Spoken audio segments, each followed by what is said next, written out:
Ma'am women வந்து weight lift பண்ணா மென் மாதிரி பல்கி ஆயிடுன்னு சொல்றாங்களே அது உண்மையா?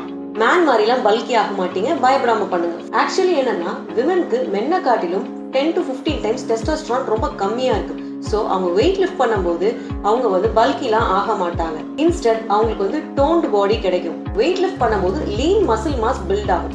லீன் மசில் மாஸ் பில்ட் ஆகும்போது உங்க பாடி ரெஸ்ட்ல இருக்கும்போது கூட கேலரிஸ் பர்ன் பண்ணும்.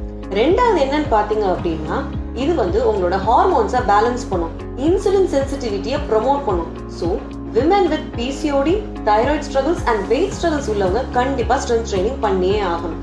மூணாவது என்னன்னு பாத்தீங்கன்னா மென்னை காட்டிலும் விமன் தான் ஆஸ்டியோபோரோசிஸ்னால பாதிக்கப்படுறாங்க, அதாவது எலும்புருக்கி நோயினால பாதிக்கப்படுறாங்க. விமன் ஸ்ட்ரென்த் ட்ரைனிங் பண்ணீங்க அப்படின்னா உங்க போன்ஸும் ஸ்ட்ராங்கர் ஆகும்.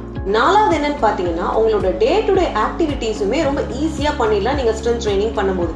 அஞ்சாவது இம்பார்ட்டன்டான பாயிண்ட் என்னன்னு தெரியுமா? நம்மளோட கான்ஃபிடன்ஸ்.